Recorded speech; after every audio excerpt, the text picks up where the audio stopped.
I'm going to read one of my favorite Christmas books, besides the Bible, Probity Jones and the Fear Not Angel by Walter Wangerin, Jr.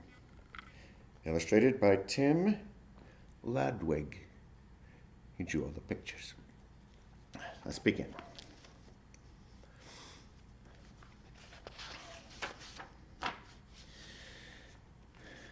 The whole family was getting dressed to go out.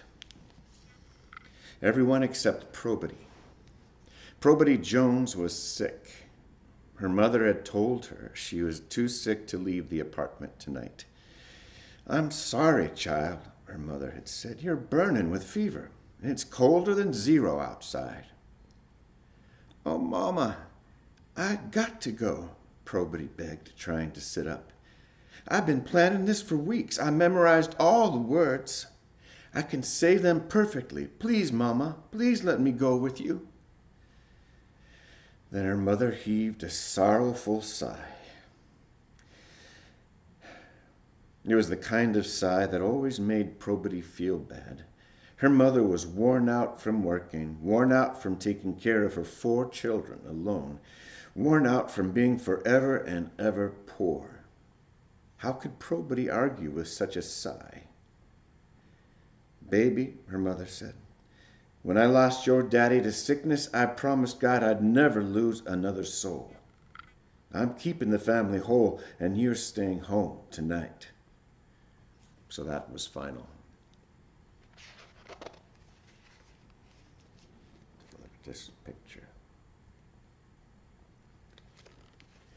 And now Probity could hear her sisters laughing in the kitchen. "Snip, snip, snip, snip." That was Elfrida. "Snip the tinfoil, make a star, and cover it over with glitter." Probity lay on the sofa in the front room. It was dark outside.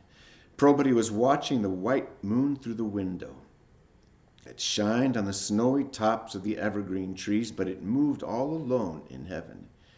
Probity thought, "The moon is as lonely as I am." Just then her little brother started to yell, "Where's my bathrobe? Who stole my bathrobe? I can't go without my bathrobe, you know." Elfrida said, "Go ask Probity. Girls who lose expensive coats are liable to steal bathrobes, too." I don't know about that. Let's see then. The kitchen door burst open. Light rushed into the front room. So did Probity's brother, and his lips stuck out. "Probity," he marched to the sofa and gave her a punch on the shoulder. "Did you steal my bathrobe to wear to church tonight on account of you lost your own coat?" "No, Charles."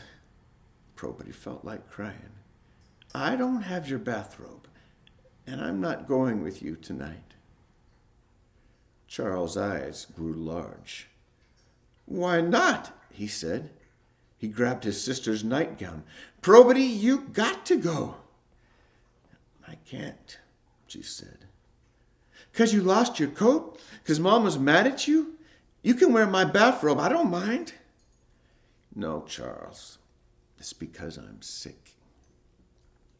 Her little brother got tears in his eyes. "But I'm scared without you, Probe," he said. "You and me, we're supposed to say the words together. How can I say the words without you?" Probity touched his cheek and said, "Say them now." Charles frowned. He said, "Let us go." He paused, frowned harder. "Let us go now. Let us now go. Oh, Probity, I don't know it. I can't say it without you." "Shh," said Probity. "Listen to me. Let us now go even unto Bethlehem." But Charles only howled louder and tried to pull his sister off the sofa. "I need you, Probe. I really need you." Then their mother came into the room with a wrinkled cotton bathrobe. Baby brother, you're going to lay me in my grave, she sighed. Take this dress and dress your sorry self. Hurry, we leave in 2 minutes.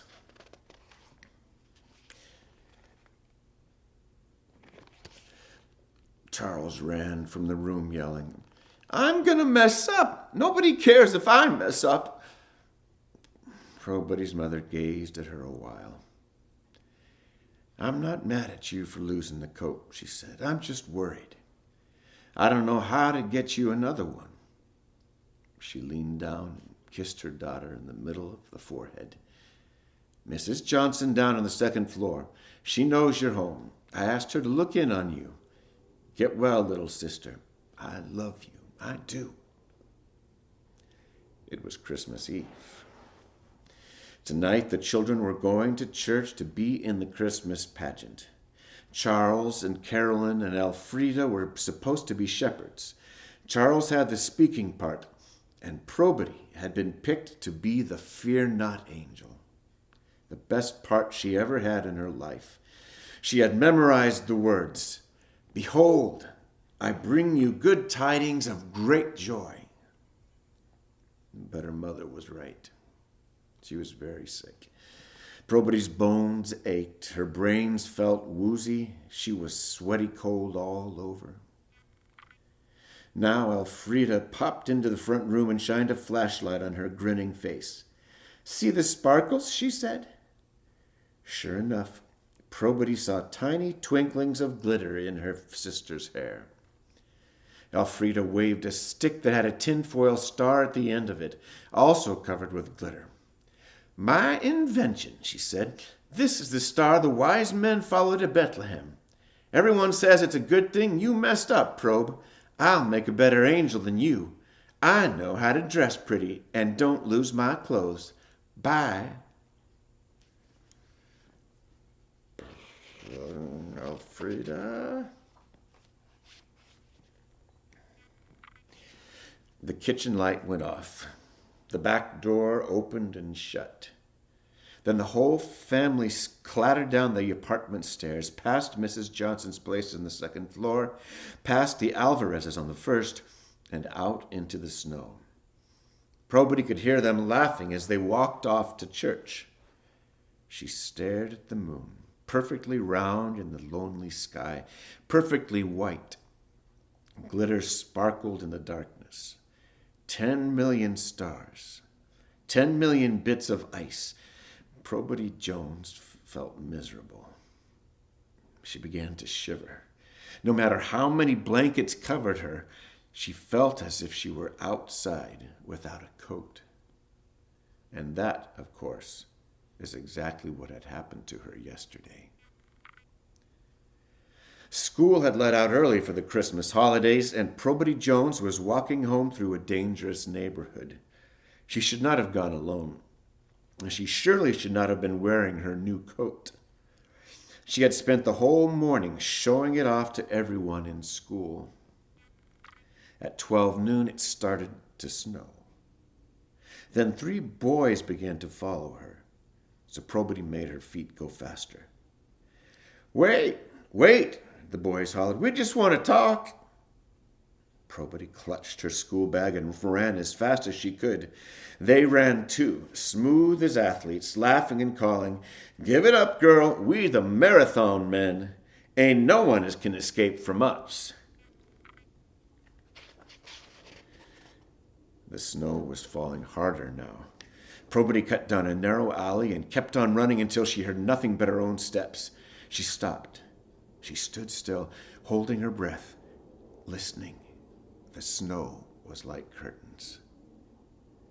But suddenly 2 boys appeared behind her and one in front, yelling, Where you think you going, girl?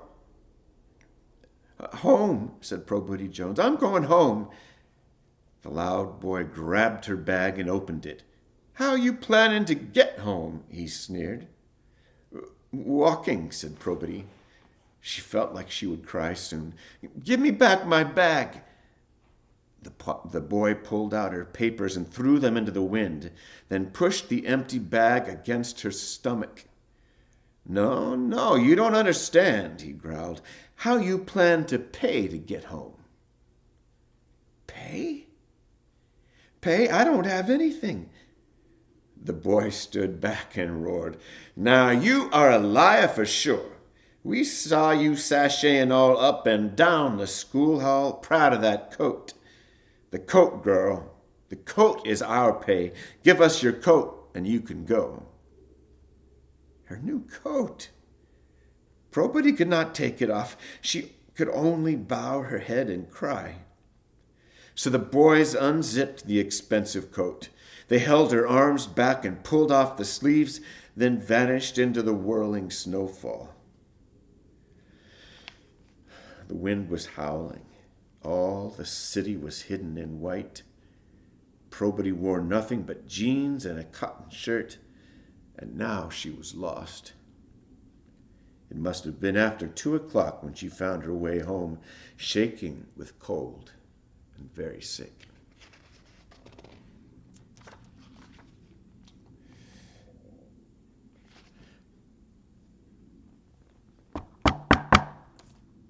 So now it was Christmas Eve, and Probity lay in the front room shivering and sweaty, both at once. Even the moon was gone now. Outside and inside, the whole world was lonely, dark, and cold.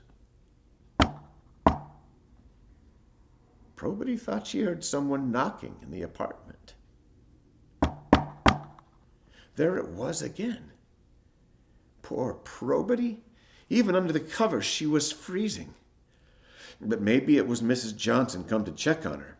So the child slipped the blankets aside and put her bare feet down on the wooden floor. She started to walk to the kitchen door, but the knocking was right here in the front room. The window. Someone was knocking on the outside of the window.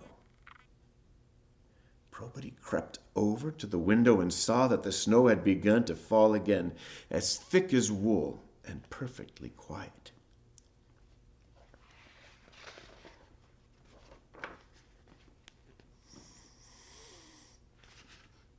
But then, in the midst of the snow, she saw something else.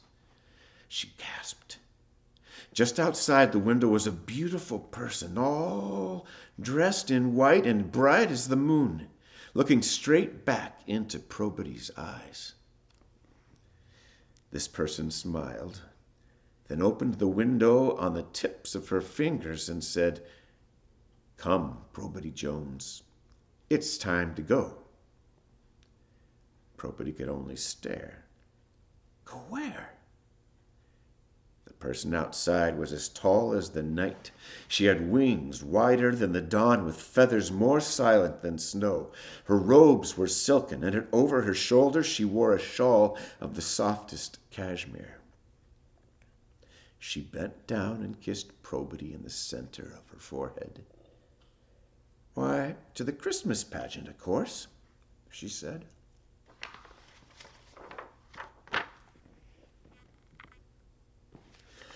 The beautiful person reached through the window and gathered Probity up in her arms. She breathed on the child from her head to her toes, and Probity grew warm.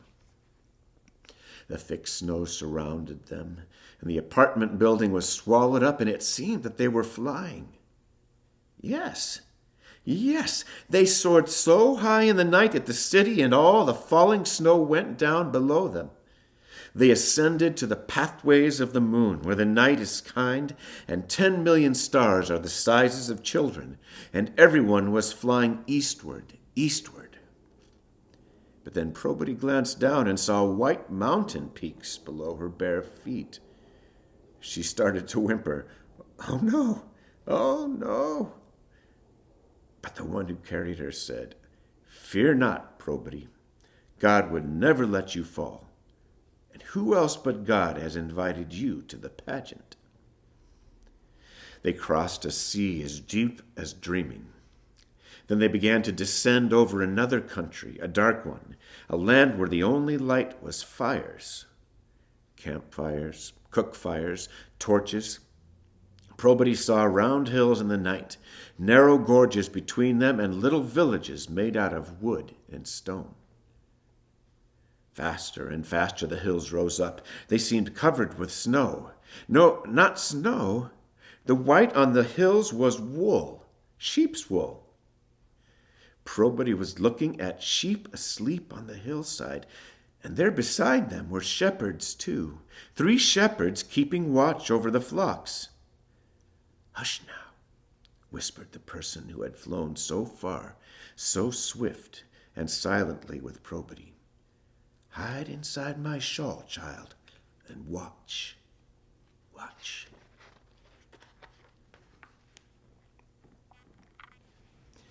Lower they sailed to the shepherds on wings as wide as the wind. Brighter and brighter the beautiful person began to shine until the light on the hillside was more glorious than the sun. And all at once Probity knew who this was. This grand and shining figure was the Fear Not angel. The poor shepherds were terrified by the brightness.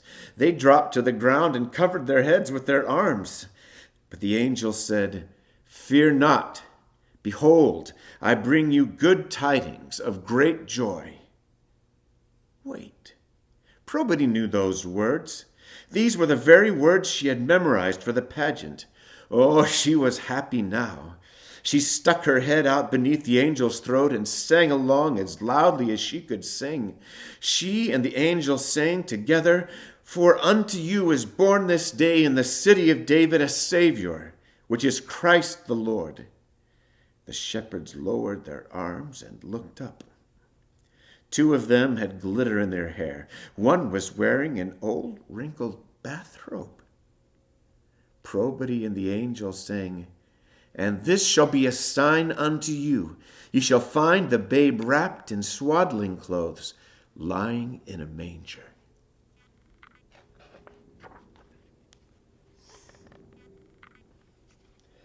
Suddenly all the stars in heaven flew down, 10 million angels the sizes of children.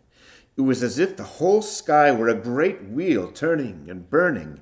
The angels circled the hills in the night, and the shepherds singing, "Glory to God in the highest, and peace to the people with whom he is pleased." The shepherds leaped up and raised their hands, worshiping God.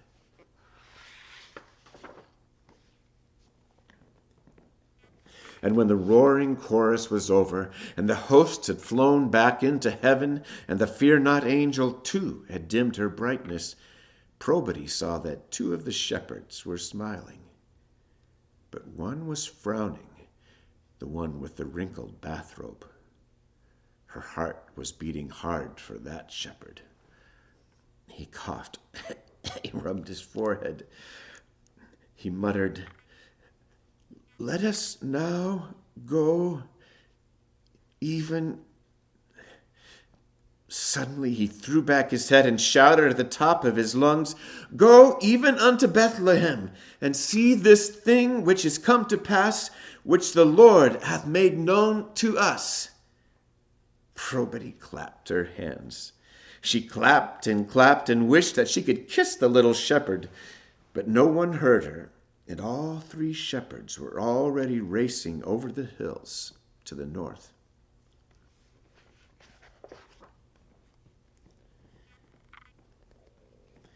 Once more, the Fear Not angel rose up, carrying Probity still in her shawl of cashmere. They flew north until they stopped above a little village directly over a little stable. It started to snow, a light fall of sparkling snow. Probity saw the shepherds rushing through the village to the stable below. There they bent down and crept in through a low door. A lantern was burning inside. Then she noticed 3 men coming from the opposite direction, big men, strange and strong. They were pointing up at Probity as if she had something important for them, and immediately Probity knew what they needed. They needed a holy light to show them where the baby king was. These were the wise men searching for Christ the Lord. So Probity whispered in the ear of the Fear Not angel, "Please, can we go down some, and can I shine like you for a while?" The fear not angel descended through the snow, and then set Probity upon the air right over the door of the stable. "Probity Jones, I'm going to miss you," said the angel. She removed the fine white shawl of cashmere and wrapped it around the child. "This shall be your shining," she said. "This shall be your light." The angel vanished in thick snow, leaving Probity and her shawl shining as bright as any star. So the wise men were able to see through the blizzard. They followed Probity's radiance until they came to the door of the stable. "That's the one," they said, "the star we followed from the east." Then the wise men, too, like the shepherds, bowed their heads and entered the stable to worship the king. Now it was Probity's turn. She wrapped the fine shawl around herself and walked down the air as if it were steps. She knew what everyone was looking at inside the stable, for hadn't she told the shepherds the news? And hadn't she led the wise men here? Yes, they were looking at the Virgin Mary and at Joseph standing beside her, and there, wrapped in a white cloth, lying in a manger, the beautiful child, the Christ, the King of creation. Dear little Jesus had been born tonight. Probity went forward, prepared to go through the stable door, but the wind howled louder and the snow blinded her. It swallowed the stable in whiteness. The girl bent her head against the screaming wind, and she felt for the sides of the doorway. She grabbed them in her two hands, then put one foot through, though it was so dark inside that she couldn't see anything. Probity drew her other foot in, and suddenly the wind stopped blowing. It was quiet inside, but perfectly dark. Where were the shepherds and the wise men? Where was the baby Jesus? Someone was knocking far away. Someone else wanted to come in. Probity began to feel her way through the darkness toward the knocking, and she bumped into her old sofa, all the covers in a mess. Now she walked on the wooden floor to a door, to the kitchen door.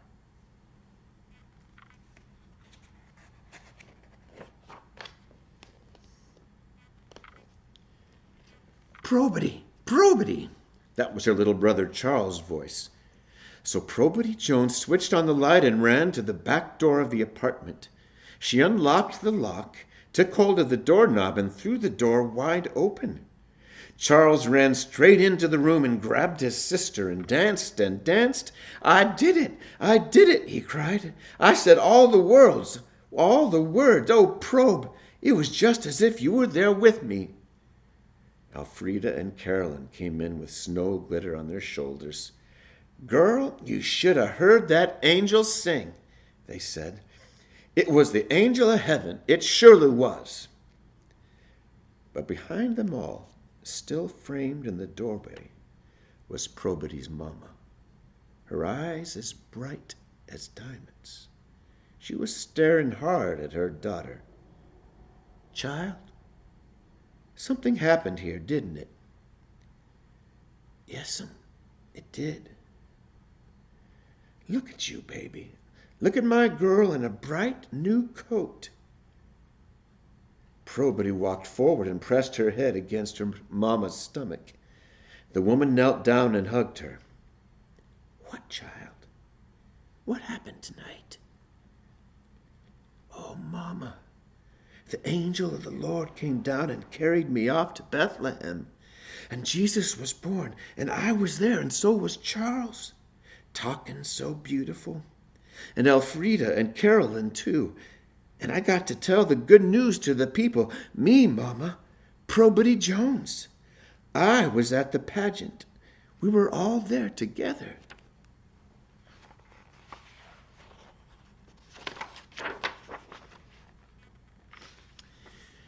Probity wrapped the shining shawl around her mamma and herself. "And this came from the Fear Not angel," she said. "Oh, mamma, the angel gave me a piece of herself to keep forever and forevermore."